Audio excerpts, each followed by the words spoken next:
Movie जैसे ही शुरू होती है, हम लिसा और केट नामी दो बहनों को देखते हैं जो कि मैक्सिको के एक रिसोर्ट में वेकेशंस एंजॉय कर रही होती हैं। फिर रात को केट की अचानक आंख खुलती है और उसे लिसा कहीं भी दिखाई नहीं देती, तो वो उसे ढूंढने लगती है। थोड़ी देर के बाद केट को लिसा मिल जाती है जो कि बाहर बैठकर रो रही थी।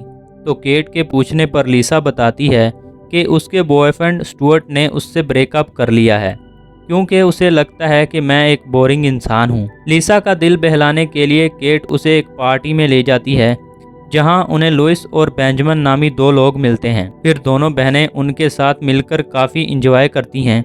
लुइस और बेंजामिन दोनों बहनों से शार्क केज ट्राई करने का कहते हैं और ये वो अपने दोस्त टेलर के साथ कई मर्तबा कर चुके हैं। फिर लुइस उन्हें बताता है कि इस एक्टिविटी में तुम्हें एक केज में डालकर एक समंदर में डाल दिया जाएगा जहां तुम शार्क को अपने काफ़ी करीब से एक्सपीरियंस कर पाओगे। लिसा ये सुनकर डरने लगती है मगर केट के जिद करने पर मान जाती है। फिर अगली सुबह ये चारों जाकर टेलर से मिलते हैं।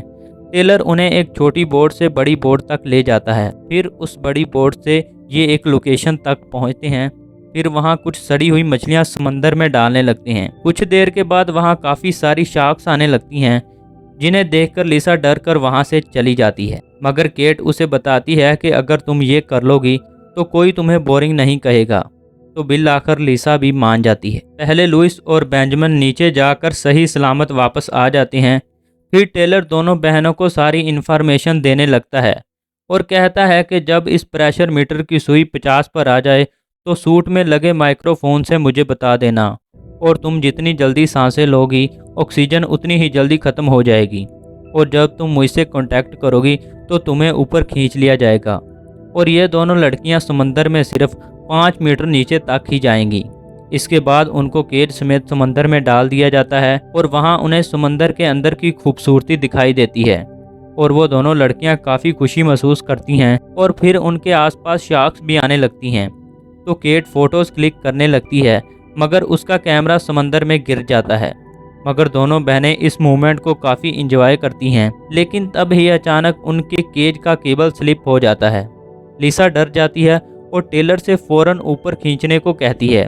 फिर टेलर और उसकी टीम उन्हें ऊपर खींचने लगती है मगर तभी उनके केज की सारी केबल स्लिप होने लगती हैं और केज काफ़ी स्पीड से जाकर समंदर के तल से टकरा जाता है और क्रेन भी उनके गेट पर आकर गिर जाती है। नीचे गिरने की वजह से दोनों बेहोश हो जाती हैं। कुछ देर के बाद केट जाकर लिसा को होश में लाती है। लिसा घबरा कर चिल्लाने लगती है मगर केट उसे खामोश करवाती है और धीरे धीरे सांस लेने को कहती है ताकि ऑक्सीजन जल्दी खत्म ना हो। और उनका टेलर से संपर्क भी टूट चुका है। फिर केट थोड़ा ऊपर जाकर टेलर से संपर्क करने की कोशिश करती है तो उसका संपर्क हो भी जाता है।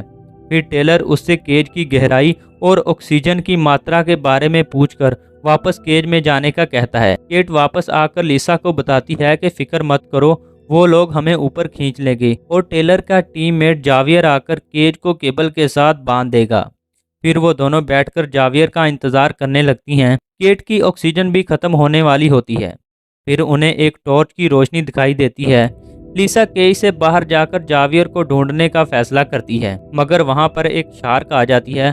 तो लिसा चट्टानों के पीछे छुपकर अपनी जान बचाती है और फिर टॉर्च ढूंढने लगती है। लिसा किसी तरह से टॉर्च तक पहुंच जाती है और उसे जावियर भी मिल जाता है। लेकिन अचानक एक शार्क हमला करके जावियर को खत्म कर देती है। मगर लिसा जावियर से केज लेकर वापस आकर केबल को केज से अटैच कर देती है और फिर थोड़ी ऊपर जाकर टेलर से केज को ऊपर खींचने को कहती है।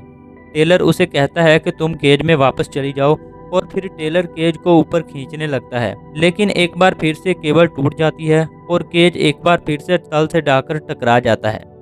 लिसा का पैर केज के नीचे फंस जाता है। बहुत कोशिश के बावजूद भी वो उसका पैर नहीं निकाल पाती। केट एक बार फिर से ऊपर जाकर टेलर से बात करती है तो टेलर उसे एक ऑक्सीजन टैंक भेजता है और कहता है कि एक्स्ट्रा टैंक यूज़ करने पर तुम्हें हेलुसिनेशन भी हो सकता है। फिर वो एक्स्ट्रा टैंक ले लेती है और चेंज भी कर लेती है।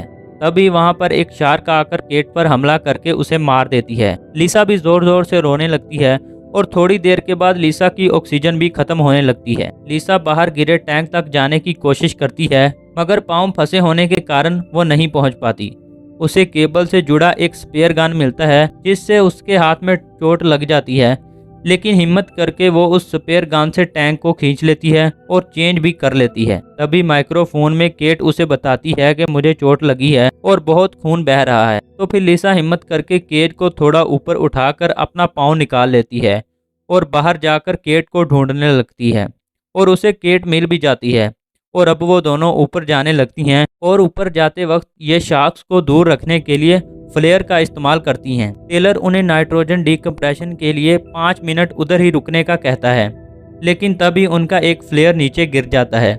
लिसा आखिरी फ्लेयर को जलाती है तो वो देखती हैं कि काफी सारी शार्क्स ने उन्हें घेर लिया है। लिसा फ्लेयर से शार्क्स को डराती है, फिर वो दोनों अपने टैंक्स वहीं छोड़कर तेजी से ऊपर जाने लगती हैं और बिल आकर दोनों ऊपर पहुंच जाती हैं। टेलर, लोइस और बेंजामिन उन्हें ऊपर लाने में मदद कर रहे होते हैं। तभी वहां पर एक शार्क आकर लिसा के पैर में काट लेती है।